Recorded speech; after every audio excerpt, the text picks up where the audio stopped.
The most experienced intelligence agent was killed in Baghdad. The atheist is accusing the priest, and by extension the entire Catholic. The Vatican will levy up to 5% of the cover price for an amount that could reach for a general election in the spring, a vote in which Prime Minister Silvio Berlusconi will have to defend his track record on Iraq. Juliet Linley, Rome. Vatican officials are stepping up their condemnation of the soon-to-be-released movie. Some have even called for a boycott.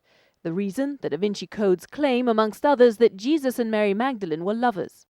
Codice Da Vinci e del suo film, che spero tutti boicotterete. Others are criticizing the way the novel portrays Catholics. It presents some elements of the Catholic Church as criminals, but also as stupid criminals. While others still are calling it blasphemous. There are some other religions which, if you insult their founder, they will not be just talking. They will make it painfully clear to you. Case in point, the violent reaction of Muslims after cartoons portraying the Prophet Muhammad appeared in the European press. But not everyone inside the Vatican is condemning Dan Brown's work. I don't think the Da Vinci Code is an attack on the church. I think it's a great novel that I found very gripping and interesting to read. Finally, the church is also moving against promotional material like this giant poster which was hung on the facade of Rome's Church of San Pantaleo, a blatant provocation, clergy members said. As you can see, Colleen, the poster was quickly covered up, with local priests convincing the authorities it clearly was in bad taste. Yet another example of how high tensions are running as the movie release date fast approaches. But Colleen, hopefully when the film does open in Trinidad, it will be amid far less controversy. Juliet Linley, TV6 News, Rome. Far away from the official talks, it's in places like this, in the settlement of Khayelitsha, just outside of Cape Town, where politicians' words translate into deeds. While the situation on the ground remains extremely tense, the Geneva camp continues to believe its approach can move things forward. The irony, some might say, is that Switzerland's instruments of direct democracy have led to its citizens mostly rejecting closer ties with the EU. Since winning the Women's Innovation Award last year, Ruth Kobiagda has gone on to win 2 more prizes. Her moisturizer made from beeswax is now so popular even in the capital, Ouagadougou. While the Swiss would like the Geneva Court to be used as a reference point for an official Israeli-Palestinian peace treaty, they acknowledge there can be no guarantee of that. Line Micheline Camire said hers was a small step, but she hoped it would be a large step for peace in the region.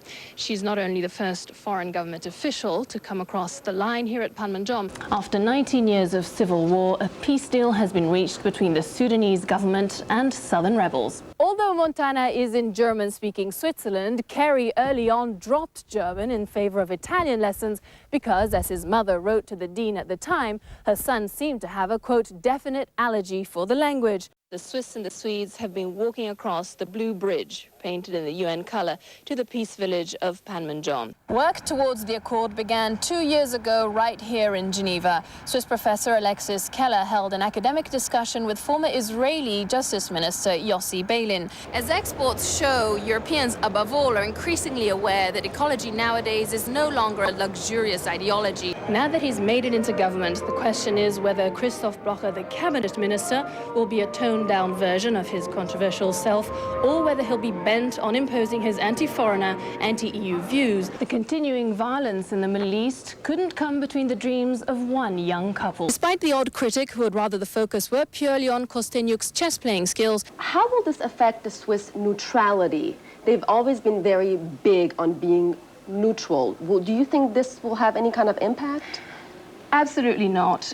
First of all you have to do is look at the other neutral countries which are members of the UN, Finland, Austria, Ireland, Sweden, and it hasn't dented their neutrality at all.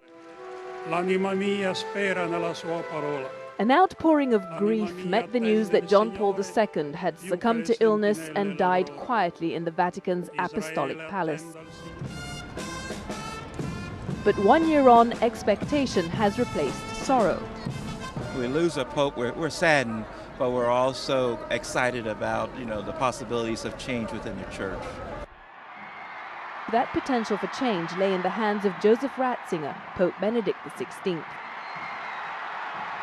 But those who'd been hoping for a pontiff with more progressive views on birth control, abortion or homosexuality, and maybe even hoping for a non-European pope, were disappointed.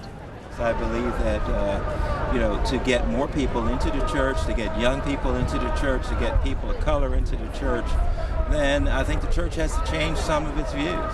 Benedict has so far done none of this. What he's done is to emphasize an absolutist view of the church, the idea that there is only one way, and that is his way.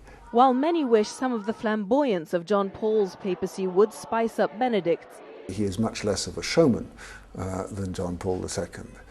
He is far less of a performer. others have become intrigued by the thinkings of the current pontiff. I personally like the new pope because I think he'll bring a sense of he'll tie in the intellectual part of humanity with the spiritual part of humanity. Despite the diverging styles of the two popes, the substance has remained very much the same. To the disappointment perhaps of those who were hoping a new papacy would bring change, the German pontiff is sticking closely to the policies of his Polish predecessor, of whom he was a trusted aide for over 20 years. Juliet Linley, TV6 News, Rome.